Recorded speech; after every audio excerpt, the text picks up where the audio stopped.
kusema mambo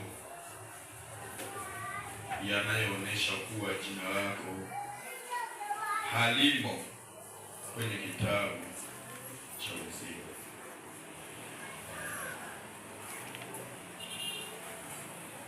Kwa utangulizi ni kwamba mtu anapozaliwa mara ya pili, jina lake linaandikwa kwenye kitabu cha uzima na anapewa uzima wa milele.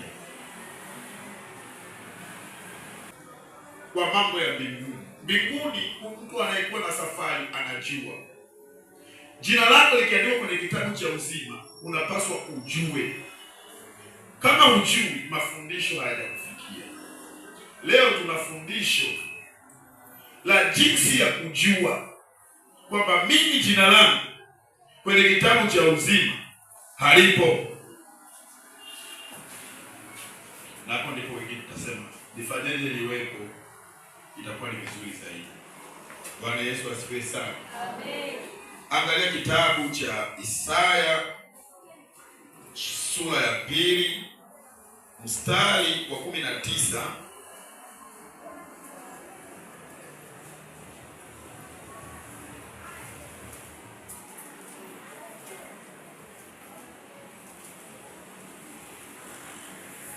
Na watu wataingia ndani ya pango ya majabali,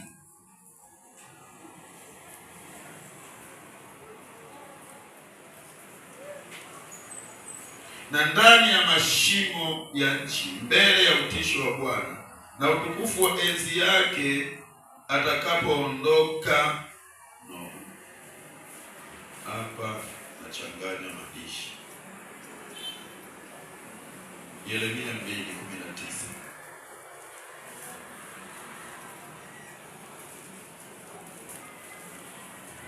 Uovu wako mwenyewe utakurudi, maasi yako yatakukaripia. Ujue basi ukaone ya kuwa ni jambo baya sana na uchungu kuwa umemwacha Bwana Mungu wako, na ya kuwa moyoni mwako hamna unihofu, asema Bwana, Bwana wa majeshi. Neno hili linaeleweka kwamba maasi ya mtu anapokuwa akiyatenda, baadaye ni hayo hayo atakayokuwa analipwa. Kwa hiyo mtu huwa anakula mema ya nchi kulingana na maisha. Ndio anasema atakaye kuona siku njema auzuie ulimi wake usinene ila, asitende mabaya, afuate amani, aifuate sana, na macho ya Bwana atakuwa juu yake kumtazama. Sasa na uovu ambao mtu anautenda, baada ya muda Mungu humlipa sawa sawa na maovu yake. Lakini kipengele ambacho nataka tukione kwa pamoja ni neno kusema wala hanihofu mimi.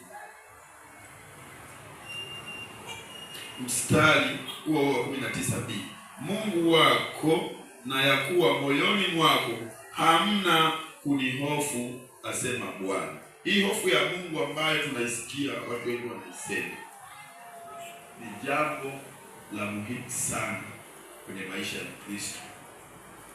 Kondoo.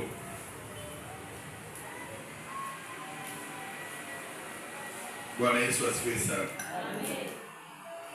Hofu ya Mungu inapokuwa ndani ya mtu ni ishara kwamba Roho Mtakatifu bado anamtazama. Ndiyo maana anasema maovu ya mtu yatamrudi kwa sababu moyoni mwake hakuna hofu. Hani hofu mimi. Kumbe kumhofu Mungu hakuji kwa sababu umezaliwa na hofu ya Mungu. Kumhofu Mungu kunakuja kwa sababu ya neema ya Mungu iliyoko juu yako.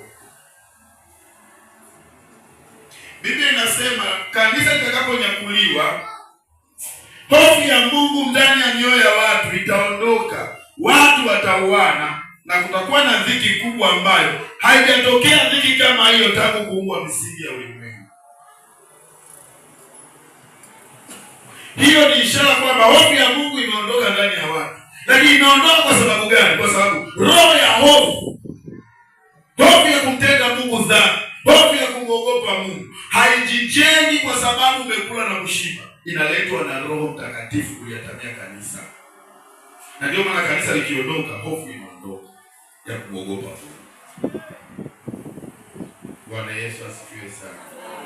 Sasa kuna mambo matatu ambayo Mungu amenipa asubuhi. Akaniambia nialete. Jambo la kwanza ni kwamba huna tena hofu ya Mungu. Humuofu tena Mungu. Na hata injili kihubiriwa yenye kukuchoma moyo, unasema si ananijua, tunalala naye, tuna shida naye, tunafanya usi ananijua, si ndio maana amezungumza. Kama hakujui unasema kwanza hata amehubiri maneno yanayohubiri, ukiangalia tu mstari wa 4 mpaka wa 6 nasema hivi. Waebrania 6:4 mpaka 6. Wale waliokwisha kupata neema, kukiona kipawa cha Mungu na nguvu za Mungu na Roho Mtakatifu wakawa naye, kisha wakaanguka baada ya hapo, kwa maana wamemfedhehi mwana wa Mungu kwa dhahiri. Sasa ile neno haiwezekani kumfanya upya tena. Maana yake mwanadamu hawezi kuhubiri tena. Kwa nini? Hofu ya Mungu, ya kumwona Mungu ndani ya mtu haipo tena. Ni rahisi kuamini Mungu akiwa ndani ya kuku. Ni rahisi kuamini Mungu akiwa ndani ya jua, sio ndani ya mtu. Ile neema ya kusema huyu mtu anachosema ndivyo nilivyo inafungwa. Anasema haiwezekani kukufanya upya tena wewe. Kwa nini? Kwa sababu umemfedhehi mwana wa Mungu kwa zaidi. Tafsiri, ile neema ya kuandikwa kwenye kitabu cha uzima tunapewa kule baada ya Yesu kuangikwa msalabani na kifo chake. Sasa tunapopata ile neema, kuna wakati tunaichezea. Ushawahi kuona vitoto vilivyozaliwa kwenye fedha? Havijui matumizi. Kinaenda tuna 10,000 shuleni, kinakuja mama imeisha, nipe nyingine. Kinaenda na 10,000 shuleni, kesho kinakuja mama ile hela imeisha, nipe nyingine. Hakijui 10,000 matumizi yake. Ukisema hebu tumpe 20,000, ataenda atalewa na rafiki zake, mama ile 20,000 imeisha, nipe na leo. Ukimpa 30,000, ataenda atatumia yote. Mama leo nimetumia ile 30,000, nipe nyingine. Kwa nini? Amezaliwa kwenye neema ya fedha, hawezi kujua tena thamani ya fedha. Na mtu anapoingia ndani ya wokovu, kadri unapozidi kuongea na Mungu, Roho Mungu anakuambia hapa acha, fanya hivi, nenda hivi, unakuja unasikia neno la Bwana nzuri, unaona hapa, unaelekezwa hapa, unabarikiwa hapa, unakula, unakunywa, unaponywa. Unasema ni hivi tu. Kumbe kuna watu wana miaka 30 hawajapona. Kumbe kuna watu wanalala njaa. Wewe unajua hivi tu. Mimi nikimwomba tu Mungu hivi, tayari ananipa hela. Nikiumwa mimi nikiguswa tu tena napona. Kwa hiyo neema ile inapokuwa imekuwa ndani yako bila wewe kujua thamani ya kufundishwa thamani, unapuuza. Unapopuuza unamrudi tena Mungu kumtenda dhambi. Hofu ya Mungu itaondoka. Hofu ya Mungu ni zawadi. Hofu ya Mungu hujipi. Hofu ya Mungu ni zawadi ambayo ikiondoka, ndugu yangu, hata angekuja hapa mtu mkubwa mwenye mavazi meupe utamtoa kasoro. Akija mfupi unasema kafupi sana. Akija mweusi unasema leusi. Akija mnene unasema tumeshagana wa Mungu mnene sana.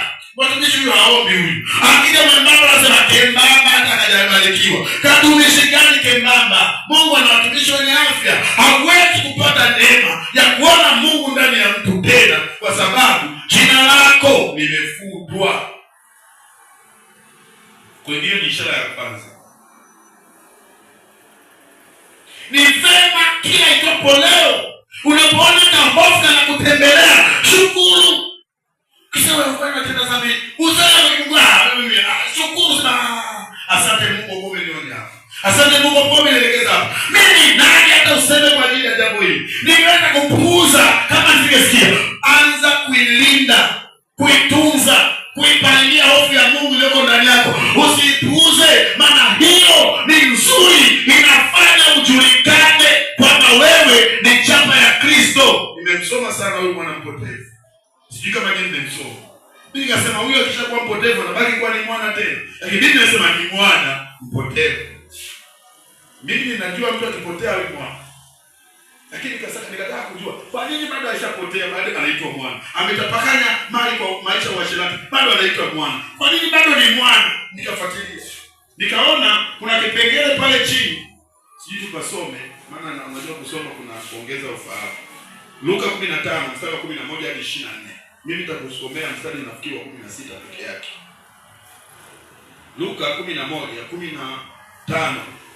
Luka 15 nitakusomea mstari wa 11 hadi 24. Mimi nitasoma mstari mmoja peke yake. Angalia mstari ule wa 18.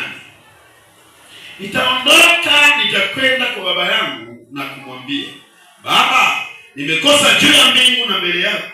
Sistahili kuitwa mwana wako tena. Nifanye kama mmoja wa watumishi wako. Akaondoka akaenda kwa babaye. Alipokuwa angali mbali, baba yake alimuona, akamwendea huruma, akaenda mbio, akaangukia shingoni, akambusu sana. Angalia mstari wa 17. Alipozingatia moyoni mwake, alisema, ni watumishi wangapi wa baba yangu wanaokula chakula na kusaza, nami hapa ninakufa kwa njaa. Nitaondoka. Hii ilikuwa ni neema iliyobaki ndani ya mwana mpotevu. Baada ya makosa mengi aliyofanya, palibaki neema kidogo ndani yake. Neema ya kusema nina baba yangu.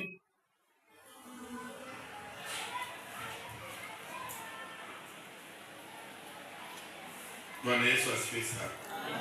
Ndio baki. Pamoja na kwamba alikuwa katika kujishibisha kwa maganda yaliyoachwa na nguruwe, akabaki na neema kidogo ya kusema, lakini mimi nina baba yangu. Kumbe Mungu kabla wewe hujamwacha hakuachi. Mungu kabla wewe hujamkataa hakukataa. Kwa sababu kwanza ujue, kabla hujamjua hata wewe Mungu alikukuta matopeni. Kabla hata hujasema Yesu alikukuta kwenye dhambi.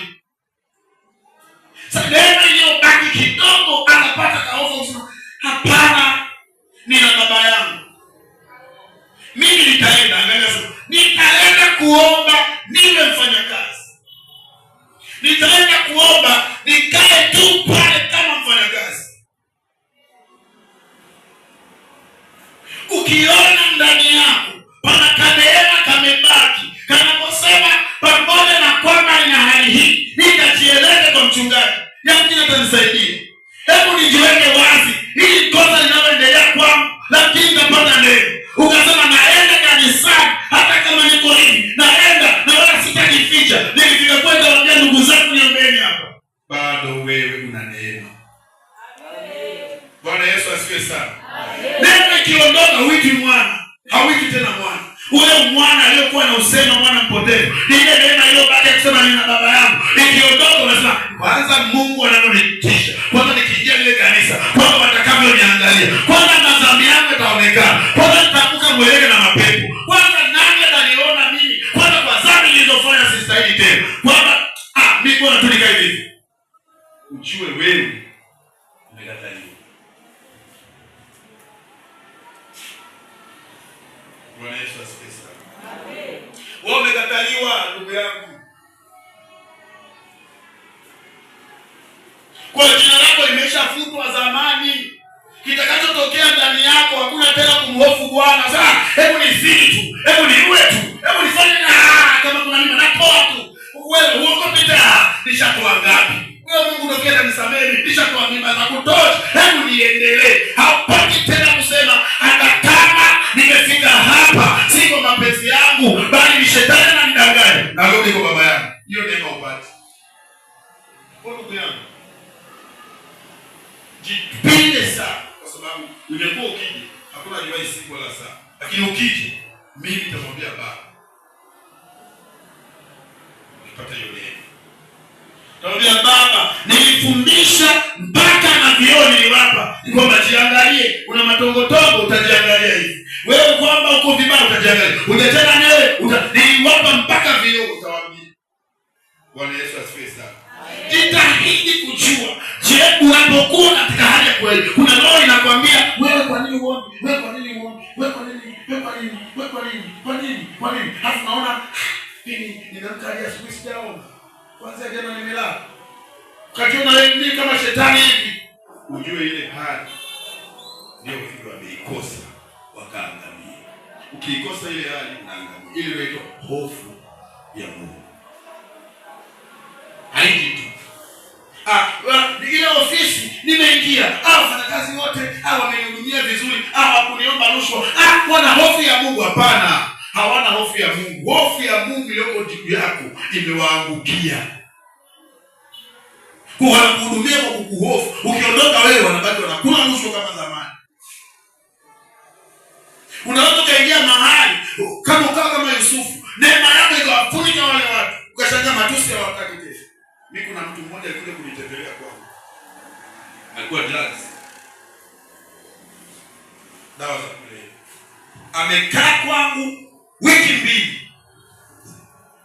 Kama sijasahau. Naomba tukae. Baba yangu, nina shuhuda. Bwana Yesu asifiwe sana. Amen. Mimi bwana ni wale wa madawa kulevya.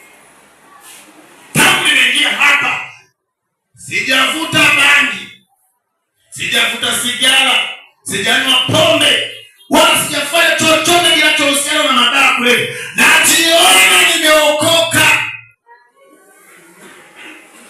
Na ninajishangaa. Anasema nimekaa nyumba nyingi sana, ila haijawahi kunipata. Hapa ni mara ya kwanza. Wewe kuanzia leo ni baba yangu. Kalia sana. Bwana Yesu asifiwe sana. Ni kwamba ule utisho ambao ulikuwa ukitembea na Daudi, alipofika Nayothi akafika wakaanza kutabiri, na Sauli akaingia huko akakamatwa na utisho wa Mungu, naye akaanza kunena kwa lugha, naye akavua nguo akatabiri. Hakutabiri kwa kuwa amepewa wewe utabiri, ni kwa sababu hofu ya Mungu ilipoyatembea na Daudi ilimwangukia. Tunaweza tukatiisha ulimwengu kwa sababu kanisa bado lipo. Bwana Yesu asifiwe sana. Sasa Waislamu wana roho nzuri tu hata kuliko Wakristo. Wewe nisikilize, kuna hofu inaangukia kanisa. Kanisa ikiondoka wewe Muislamu unayemwona leo nasalimiana, ni mbogo, ni chui, ni simba, ni nyoka, hutaweza kujua kama ni yule. Kwa sababu hofu ya Mungu ikitoka ndani ya mtu, harudi tena kusema huku na Mungu. Na yeye Mungu wake anakaaga hewani. Tumishi walokole hao. Ndio wale. Katoliki sio wamekufa kabisa wale. Hadi Lusela ni wale ilikuwa zamani. Wachungaji wa siku hizi sadaka, tulikula sadaka, ndio kazi yao na mafungu ya 10. Kuomba vitoka vya tumbo mwisho jamaa. Jana ameomba juzi ameomba kuomba. Hakuna kitu kitakuja kitu. Wewe Mungu wako anakaa hewani. Kakai kwa watu. Ujue mimi ni kuendele live. Saibu kuu. Na tubuje na niaje. Watu wanasema hofu ya Mungu ikikuacha ni makufuru. Bwana Yesu asifiwe sana. Kuna makufuru umefanya. Na kama uliyemkufuru ni Yesu, neema itakutembelea kwa mbali, utaanza lakini mimi nina moyo mgumu sana. Ila uliyemkufuru ni Roho Mtakatifu, urudi nyuma. Wewe hawako ukiusema injili, wewe hata uovu, hata uzinzi. Niliokoka mimi nimesikia tao, mimi kuhubiri kwa nabii alikonivuta. Wataniambia nini hapo? Harudi nyuma. Maana alimkufuru Roho Mtakatifu. Ufahamu wa hofu ya Mungu unafungwa kabisa. Sasa nasema nini? Mungu aliyekupa neema ya kuwa na hofu ya kumwogopa, itunze. Bwana Yesu asifiwe sana. Amenikwaza, wanakupa kibao cha maana. Nimeokoka. Sitaki kupigana vibao. Kiki itakuwa mjinga mpaka lini? Sikiliza sasa nikufundishe. Ukiona hiyo neno sema umeokoka sio lako. Mwanadamu kwa asili yake ungemtandika tu. Hiyo bado ni kwamba Mungu anakuonesha huko kwenye mstari mzuri, bado jina lako linatambulikana. Utaona ndani yako panasema nimeokoka. Bwana Yesu asifiwe sana. Hatua ya pili au mambo matatu tunayofundisha. Jambo la pili, ushuhudiwi tena na Roho Mtakatifu.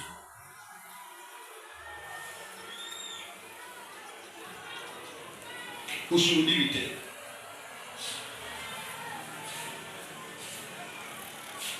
Yaani wewe mbele kwa mbele, mbele kwa mbele, mbele kwa mbele. Zamani ulikuwa unaanza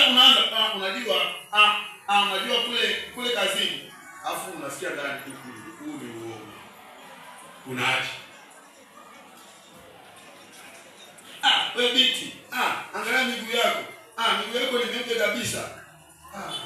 Nimeokoka. Unaacha. Sasa jina lako likifutwa kwenye kitabu cha uzima, hiyo ni mbele kwa mbele. Hapati neno, hapati mwanga. Roho wa Mungu haoni, Roho wa Mungu hasemi tena, Roho wa Mungu hashuhudii. Unasikia ni kimya, ni mbele kwa mbele. Husikii tena kwamba uko katika hali mbaya. Hapana. Na ndio maana nasema waliokwisha okoka wakaacha, hali yao ya mwisho huwa mbaya kuliko ya kwanza. Ya kwanza ulikuwa na dhambi lakini unajua hapo kwa nini natenda. Lakini ya pili hata kusema hapo kwa nini hapo. Kwa Mungu, mambo ya Mungu, kwa mambo ya wazungu. Wametumulia mahadisi wewe. Wao ndio yafuati. Umeshaona mzungu ameokoka. Mambo ya wazungu haya. Ukiona mtu anaongea hivi wewe kuokoka. Biblia kila siku some huko, watu wamekuangalia tu ujinga. Wao wanatafuta yeye, wao wanakuambia meza wasabii. Wewe ukipigwa huko geuzia huko. Wao tu huko kama zeveve. Wakati wao mbona wao wanapigana na Asia, wanapigana na wapi? Urusi sijui na wapi? Sio tuletea wokovu wao. Mbona wao wanaziduru? Israeli mpaka leo wao wanazichapa. Mbona wao wasiseme wamenipiga ubavu huu, mimi Israeli nisirudishe, ndio kiingie na huko. Mbona Israeli wanazipana? Mambo ya kizungu tu haya. Ujue wale waliwahi kuokoka. Neema imefutika. Anashindwa kujua Myahudi ni tofauti kabisa na huyo Mwisraeli unayemsikia. Bwana Yesu asifiwe sana. Na ana dini yake. Sio Kristo. Wale hizi zinazochapwa huko sio za Wakristo. Wala hivi vitu unayosikia huko Israeli sio ya Wakristo. Bwana Yesu asifiwe sana. Lakini neema ikiondoka, Roho Mungu shuhudia tena kwamba wewe hamna. Hakushuhudia. Ukila, unakula. Hakuna siku sasa mbona nimekula mno. Ina maana mimi sifungi. Haipo. Na ukifunga kutwa moja, unaenda sasa kufungulia siku 30 za kula vizuri ili ulipie hii siku moja, maana damu ilipungua. Hupati tena ile neema ya kuogopwa na Roho Mtakatifu kusota kidole. Haipo. Ni ishara mbaya. Ufunuo Yohana sura ya 3 mstari wa 19 anasema hivi: mimi nikimpenda mtu huwa namkemea. Mimi nikimrudi mtu ujue nampenda. Amesema hayo maneno. Ukiona na kusota vidole bado una neno. Amesema hayo maneno.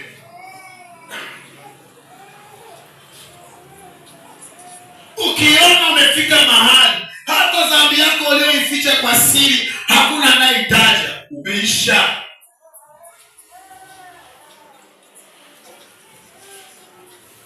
Hata kama ulikofanya hamna anayeona, ukija kanisani hamna anayekataja hata kupitiwa, ujue wewe umeharibikiwa.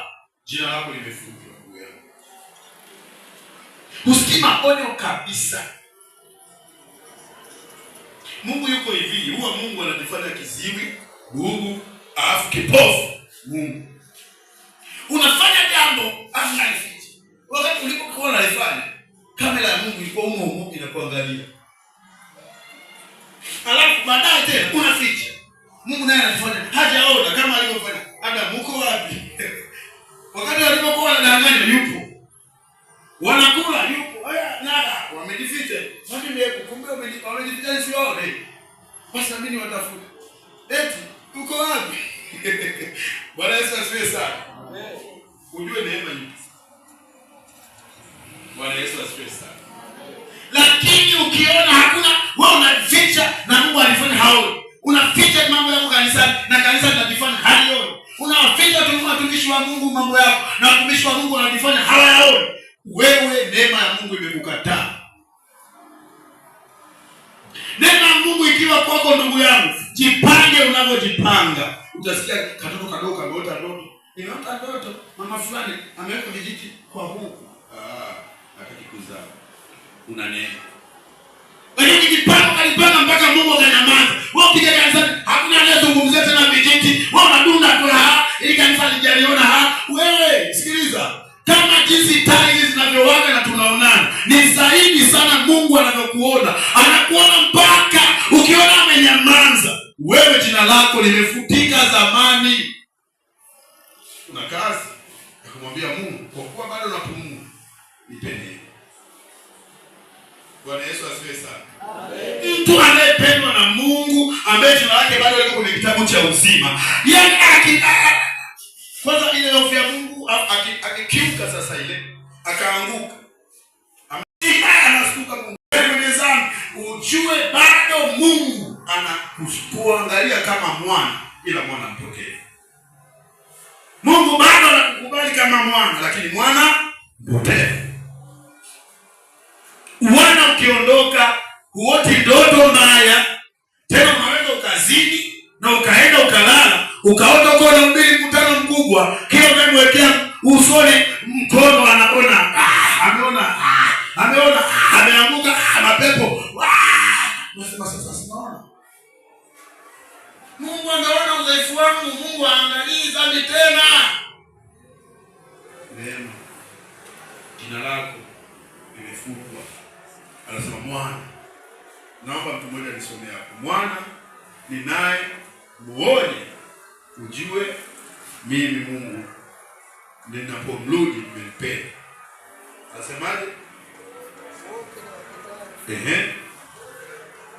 Wote ni wapendao mimi na wakemea na kuwarudi.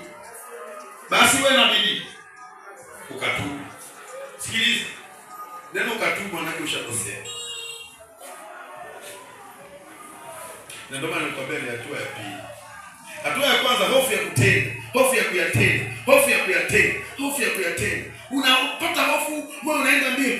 Mbona nimesikia hata fulani anakula tu fungu la 10 na anazidi kubarikiwa. Unaona kushika fungu la 10, unaona ya moto hailiki. Mwisho wa siku unajitahidi unaile. Sasa inakuja neema ya pili. Anakurudi. Kukurudi kila hata injili ihusu upendo. Utaona uko na kufundisha fungu la 10. Unaona pale mchungaji amehubiri, afu ameniangalia kidogo, ina maana ni mimi. Alikuwa anamaanisha. Yaani unaona kila dunia, mbingu na vijazavyo, vyote unaona vinakusomea wewe. Ujue neema hii. Bado unaambiwa fanya bidii. Ukafanyaje? Fanya bidii. Ndio hiyo. Umeshavuga. Lakini kila unakoenda kama wananiona. Unavaa nguo, watamani ongezea na suruali nyingine. Unaona kama naonekana uchi. Alafu ukisema na mimi ngoja niimbe, ukiimba unaona kama vile mimi kama nishakataliwa na Mungu. Mtu akikataliwa na Mungu hajioni. Umenielewa? Ukiona hata kanisani watu wote wananiona mimi mwenye dhambi, wewe bado una neema fulani. Fanya bidii ukatubu. Ile neema ikiondoka, kwani kanisani utaingia? Utaenda kwenye vigodoro, utatafuta vigodoro usiku tu. Hebu tufanyie na vigodoro vya mchana. Wewe ndio utakudona vigodoro vya mchana. Wewe utaongezea. Utaona kama bado washamba kwa usiku tu. Wewe utapinda kupita wao. Kwa nini? Kwa sababu hakutakuwa tena na hofu ya kumrudia Mungu. Maana jina lako kwenye kitabu ni kifutwa. Mungu anasema fanya bidii ukatubu. Maana yake usipofanya bidii ya kutubu ananyamaza. Nenda kanisa. Tena naonye mimi kwa miaka 10 na 3 ya utumishi wangu. Sio uzee. Lakini najua kuna kahekima fulani ndani ya miaka 13 nimekaona. Na kwa watumishi kidogo niliotembea nao kuangalia naona ni kosa kubwa kusoma kanisa kwa kusema eti lile eti halina Mungu.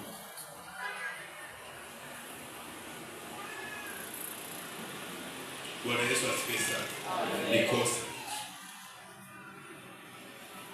Hata hao unaoona wako nusu uchi, na maasante kule, pale hapana Mungu. Wale walioni wamefika kwenye mstari huu tunaofundisha. Lakini si kwamba hapana Mungu. Mungu, ndugu zangu, hakuna mahali ambapo alipo ila Mungu anaweza kunyamaza kukuonya. Umeelewa? Au maufusika wa mtumishi wa Mungu wa madhabahuni ukawa mkuu. Mungu akaliona kanisa sasa, hivyo huyu ni mtumishi wetu tunamkubali. Huyu amezidi hivyo, ana mke wawili hivyo, ndio mchungaji wetu huyu. Mungu anaweza kanyamaza asionye tena. Mkaendelea, lakini haina maana hayupo. Bwana Yesu asifiwe sana. Amen. Hakuoni. Sio hayupo. Sio haoni. Hakuoni. Ila yupo. Unajua yupo. Akiingia mtu mmoja mwenye neema, akaja tu mwenye tayari ndio Mungu mwana. Toka uwezo wa Mungu. Anamwambia nani? Roho wa Mungu. Kwa nini yuko huko anaambia anachagua? Hii ni jitu, hii ni chumvi iliyoharibika. Toka. Ukiingia unaambia toka. Mungu toka. Sasa anayekufukuza huko ni nani? Mungu. Maana yumo lakini amenyamaza kuonya kwa hao. Bwana Yesu asifiwe sana. Mimi nakumbuka siku moja niliacha wokovu. Ushuhuda mbaya au jengi, si ndio? Niliacha wokovu. Kwa sababu ilikuwa mbili, lakini moja hela. Nataka hela.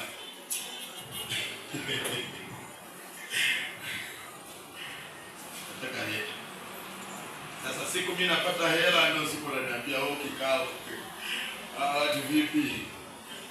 Na mimi ndo napata hela ananiambia sio kitu gani? Hapo ibada yao mapema. Sio weke ibada mbili tuchague ya kwenda. Unalazimishwa lazima iwe asubuhi, mambo gani? Alafu mimi wakati asubuhi ndo naibisa hiyo. Kwa hiyo mimi nikaacha kwa kusudi la kwanza ni hela. La pili nilikuwa na vita yangu ya watu wa ndugu. Mama aliniambia nikifa usinizike na wewe yani. Kwa hiyo mambo mawili yakawa yananitatiza. Nikarudi Katoliki. Niliporudi Katoliki nikasema Jumapili naenda zangu kusali St. Joseph, hamna atakayenijua kule. Kwa hiyo nikaenda Muhimbili nikafanya biashara nikapata hela. Asubuhi mapema saa 11. Saa 12 saa 2 nishamaliza. Nikaenda St. Joseph. Mimi ndo nilikuwa wa kwanza. Yaani niliganda pale asubuhi ibada ya pili kaingia. Nakumbuka hiyo siku rais wa Msumbiji alikuwa amekuja pale. Neno la Mungu. Ile neno la Mungu kuna la kwanza, la pili, na kuna la tatu. Haleluya. Akapanda pale. Sikiza somo linasema. Walisoma Luka 9:20. Kwanza 18. Watu husema kwa mimi ni nani? Yohana Mbatizaji, Elia, na nyie wewe ndio Kristo. Basi atakaye taka kunifuata ajikane mwenyewe. Nikasikia kama alikuwa anachoma misumari ile padiri. Ajipige msalaba wake. Alifuate. Kuna watu wataki msalaba. Akipatwa na mauzi ya ndugu tayari ameondoka. Akasema Mungu wangu padiri. Padiri ana roho wa Bwana. Au ni kwa ajili yangu tu. Ile ilikuwa special yako. Ndio maana nilikwambia kwa hekima kidogo niliyopewa usiseme pale hapana Mungu. Mimi niliona Katoliki na padiri. Unatakiwa ujikane, unatakiwa hata ufe. Bora useme mimi siwezi kushiriki uchawi. Mama baki na uchawi wako.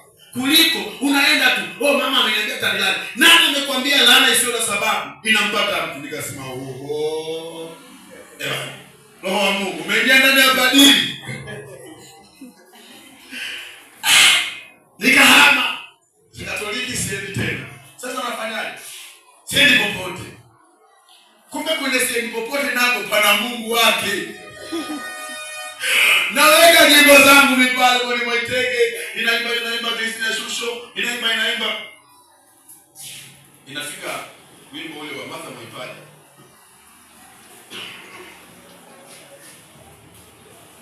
Bwana Yesu asifiwe sana. Na uzima.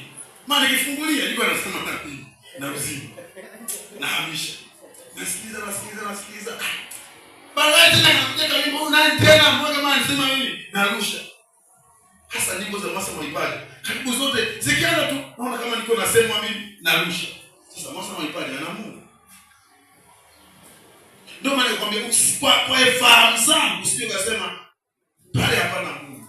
Mungu kama bado anataka kusema na wewe, hata mtu utaongea. Bwana Yesu asifiwe sana. Kama bado Mungu anakuhitaji, hata zimwi la usiku litakukaba, afu likimaliza nikwambia ilizungame tena. Zimwi itasema ilizungame tena zimwi. Hapo ishamaliza kuningiliza bila baba sasa sikiliza. Zimwi itakuhubiri kama bado kuna neema kwako. Zimwi au mwizi ataimba,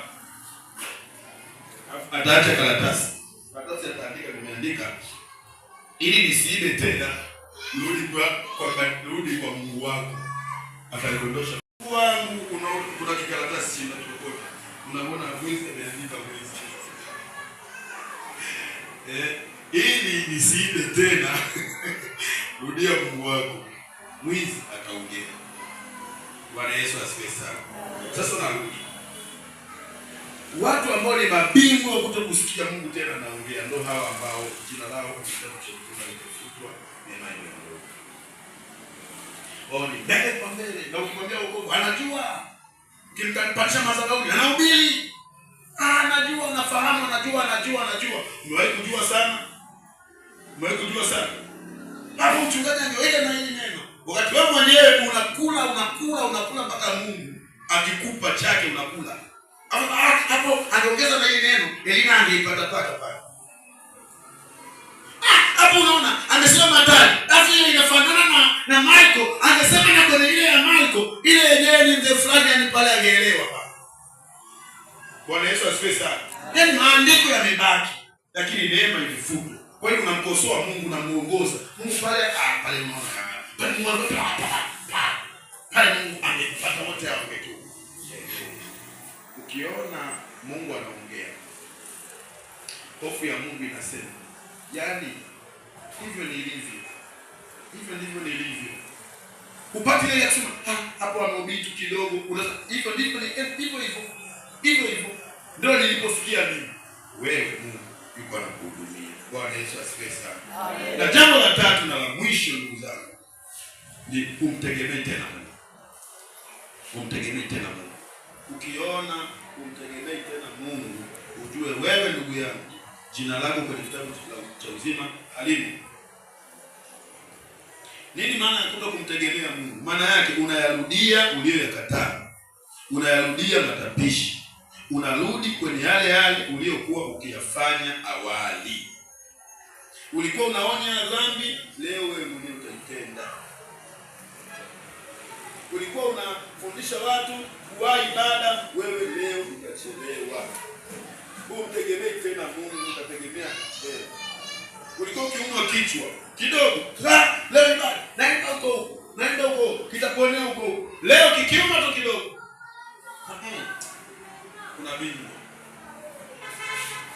kuna bingwa kule. Nini kimetokea? Jina likifungwa kwenye kitabu cha uzima, ishara kubwa utakazoziona, unajitengenezea tu Mungu tu hela, unakuwa kazi ndo ya kwanza, bosi akiongea ndo Mungu wa mwisho ameongea tayari full, yani ndo alfa na omega. Alafu afya yako unaizingatia, mimi leo nikifunga leo, hapana, leo ninywe tu maji. Sasa unasikia kama nikifunga bila kuwa na maji. Kwa unajitengenezea tu Mungu twingi. Ni ishara kwamba jina lako limefutwa. Hakuna mtu ambaye jina lake kwenye kitabu cha uzima linafutwa ambaye hana miungu. Haipo. Hawezi kukaa peke yake. Kila muda anakuwa na hofu. Nisipoweka akiba. Je, kitokea tu babangu amekufa leo. Kitataka nipeleka. Kwa hiyo anakuwa akiba ndio Mungu wake wa kwanza. Na Jumapili saa 4 asubuhi. Nisipoenda kuzika, nikakalia ibada.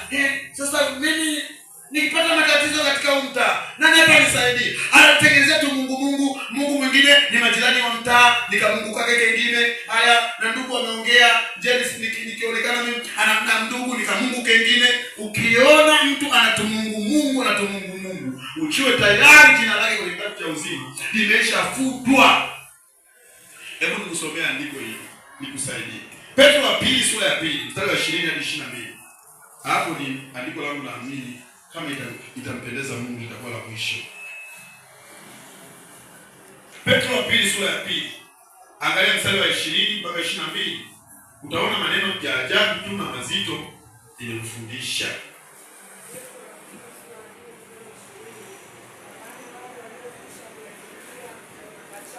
Kwa maana wale waliokwisha kuyakimbia machafu ya dunia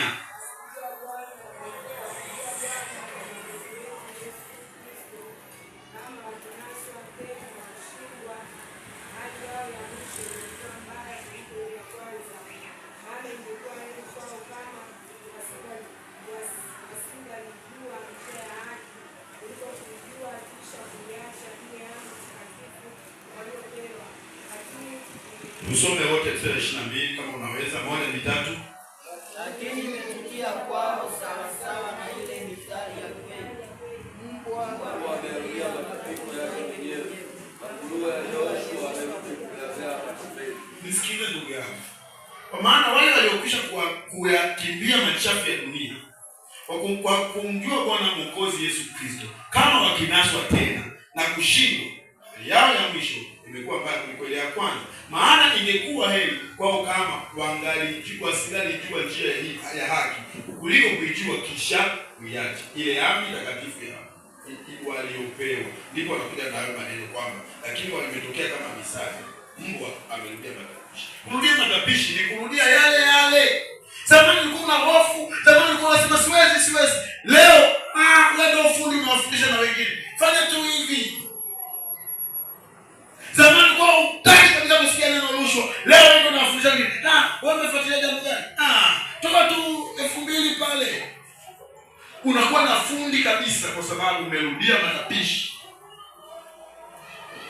Kama wewe zamani kwa uelewi somo, ukifika siku ya Jumapili, wewe ni kanisani, unajaa umeshiba. Leo wewe, mimi mwenyewe nilifika Jumapili na njaa, nikaenda kutafuta. Mungu anaona, unaanza kurudia matapishi kwa sababu tayari jina lako limefungwa kwenye kitabu cha uzima. Nini nakwambia ndugu yangu?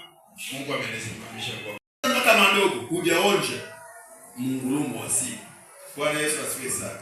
Kwa nini naongea? Kumtegemea Mungu.